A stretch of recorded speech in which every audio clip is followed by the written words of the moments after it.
Hi everyone, I'm Emma. I am a recovering compulsive overeater and alcoholic.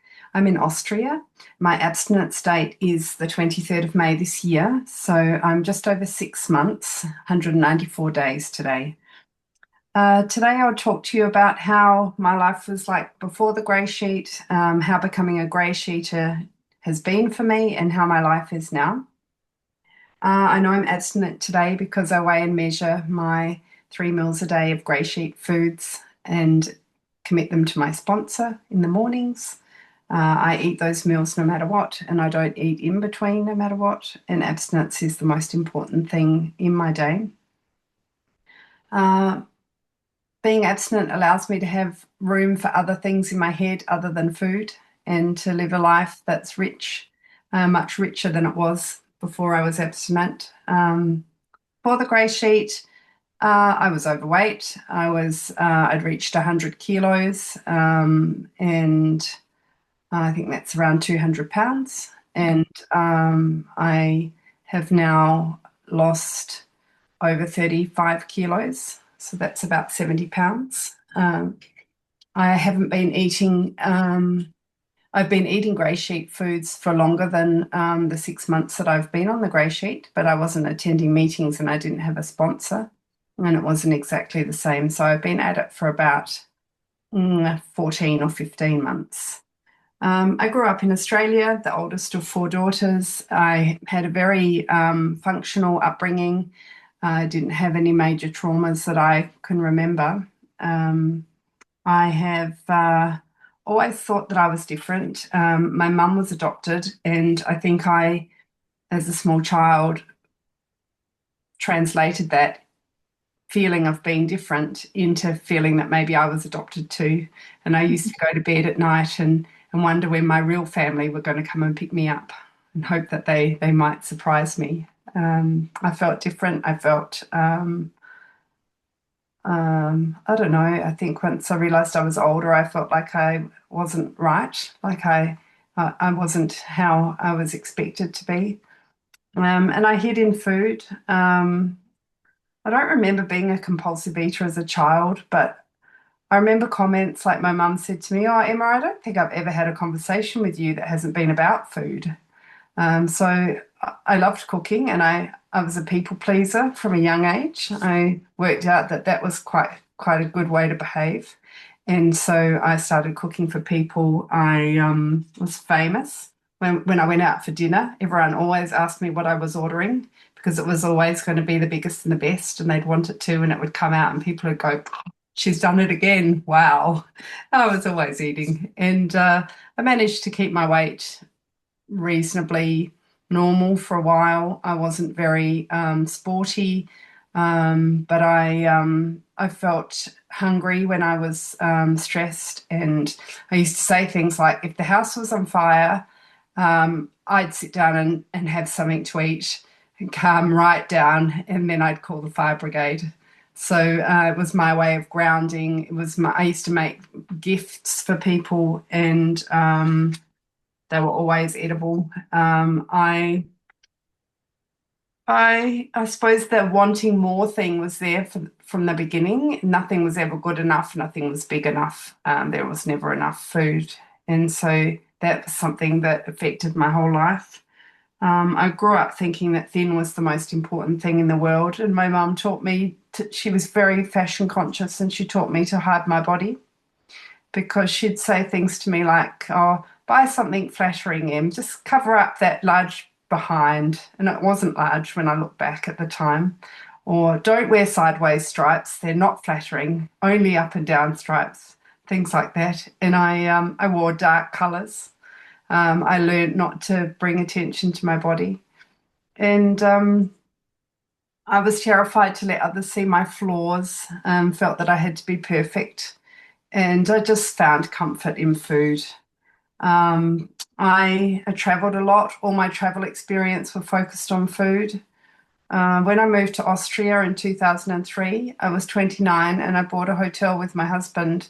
And I thought I was in heaven because I could cook for the guests. And all of a sudden, I was pregnant. I had 60 guests coming for the ski season. I wasn't a trained chef.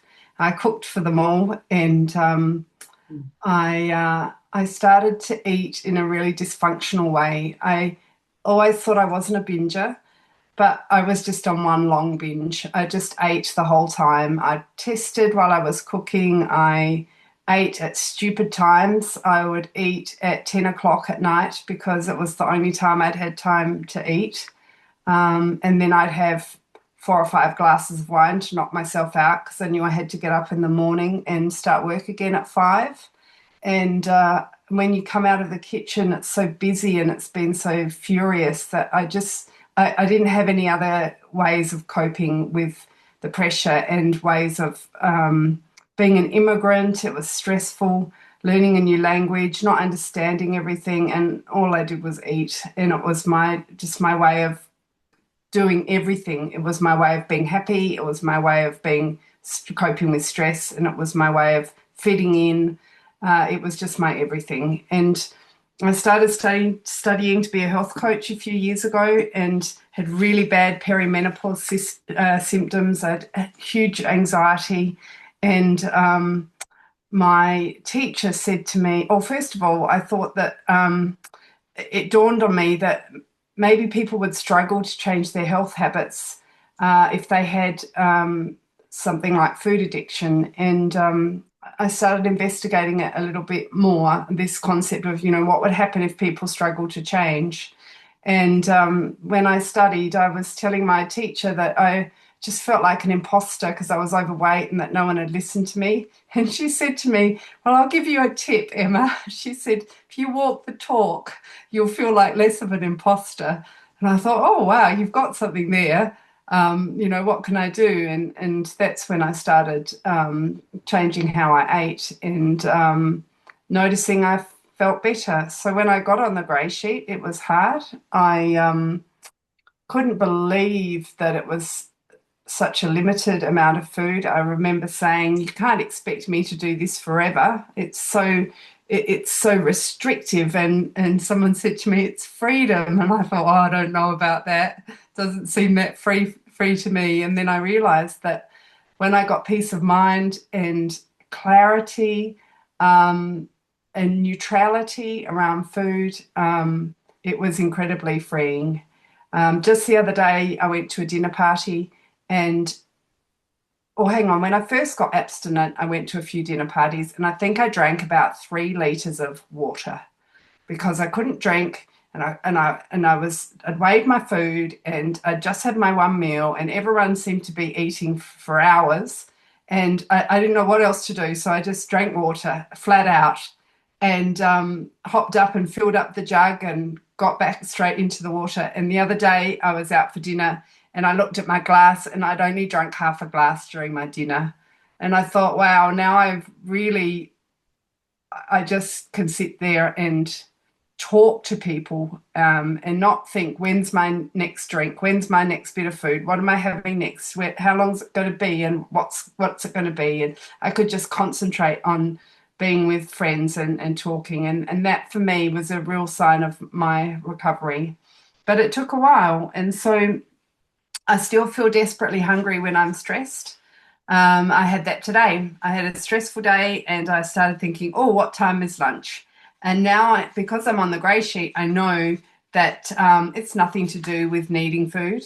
It's just that I'm feeling out of my balance somehow. And now I'm building up other coping skills and ways of grounding myself, ways of learning how to react differently to situations. So it's been a long process and it's kind of come in layers for me, layers of awareness, layers of appreciation, and I've become much calmer. I've stopped yelling at my kids. I've been able to pause. When I first joined the Grey Sheet, I remember saying, I don't know what you're all talking about with this pause. I just felt like I was just reactive. And as soon as someone would say something or do something, I was straight in there. And now I just somehow, it's just come naturally, have learnt to take a deep breath and just think, okay, this isn't going as I was expecting, but that's okay. it's okay, it will work out. And I've learned to think that I'm stronger, or to know that I'm stronger than I ever believed before. I always thought I needed something to cope, and now I realize I can just be. There's not that many things in the world that actually happen that are so dire that you can't make a mistake or you can't correct them. So I'm starting to let go of my perfectionism. And I think it comes from weighing my food and from knowing what my meals are going to be. I no longer, thank you, Joel, no longer open the fridge and just hang out there looking inside to see what's there. I used to do that, I think, every time I came home. Or whenever I had a break from work, I'd pop out and just open that fridge and see what was there, see if there was anything for me.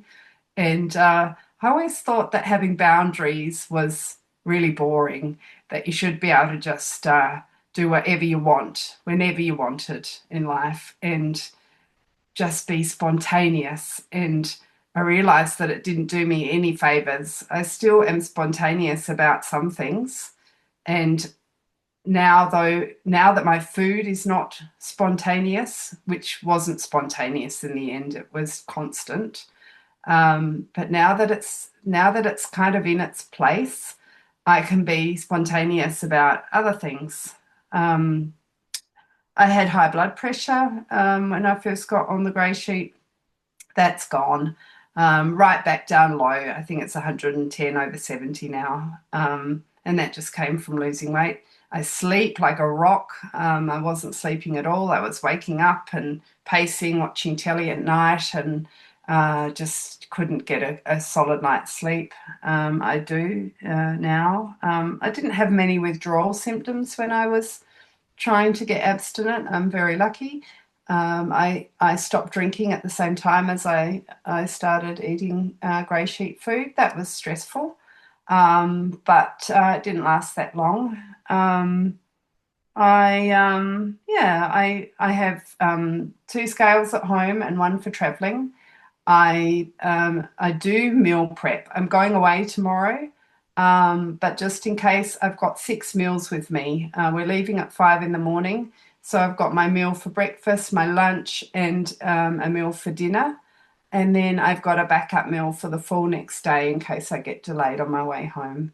And that for me gives me so much peace. I don't have to worry. I've loved it. I've been late several times and I've just said, well, I don't know about the rest of you, but I've got my lunch with me. So I'm going to have my lunch and you guys can sort yourselves out. And that was quite reassuring too. I've had a few no matter what moments. I struggled to weigh in restaurants in the beginning. I felt very self-conscious, and then I slowly realized that no one was really interested in what I was doing. And it's just slowly kind of slipped into acceptance. And I was reading the other day something about comparing surrendering and conforming. And I think when I first started, I conformed. I did what I was told, and I didn't really feel like it was really what I wanted to do, but I did it anyway for a while. And now I really feel that I've just surrendered to it. And I kept saying in the beginning, oh, I don't know that I'm a food addict. Like, I might be. I don't know. I'm not quite sure. The jury's not out. Maybe I could stop it. And that's all gone now. I've just kind of moved on from it. But it did take a while. I've started working my steps up to step 8. I really struggled with the thought of making amends, but I'm slowly working through that for some things that really upset me, and it has been tougher than I thought, but I'm getting there with it, and I think I'm slowly coming out the other side now, where I can look forward to some of the positive new things that I can bring into my life as I get towards the end of the step work. Thanks, Joel. I've been on holidays several times. The first time I went on holiday, I thought, how do you go on holiday without just buying all different foods and drinking everything and trying all the local things? And I found another way. I had to be a bit careful in the beginning of shopping and my screen time. I just in the beginning felt uneasy and I thought I've got to stop it. And now I've learned to just feel uneasy and let it go, let it be there, and it's gone fairly quickly. But I found new ways of going on holiday. Yeah, I've lost weight. I feel better. I want to stay abstinent because I want to be an active participant in my life. And that's why I stay abstinent, because now I can be and I'm not watching on the sidelines anymore. So thank you for letting me share.